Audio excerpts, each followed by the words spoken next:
அஸ்ஸலாமு அலைக்கும் சுவை விரும்பிகள். எல்லாரும் நல்லா இருக்கீங்களா? பிரான்ஸ் தொக்கு செய்ய போறோம். ஒரு பேன் அடுப்புல வச்சு சூடானது எண்ணெய் சேர்த்து, நறுக்கி வச்சிருக்கிற 2 பெரிய வெங்காயத்த சேர்த்து வதக்குறேன்.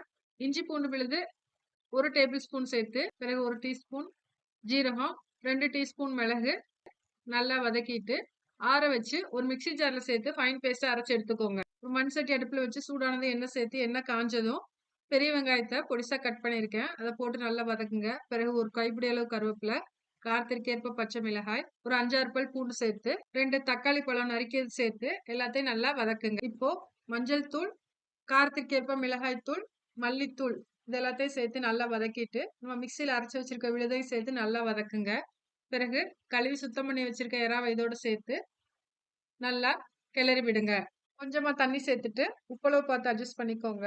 எறா வெந்ததும் ஸ்டவ் ஆஃப் பண்ணிக்கோங்க. நமக்கு இறால் தொக்கு ரெடி ஆயிருச்சு.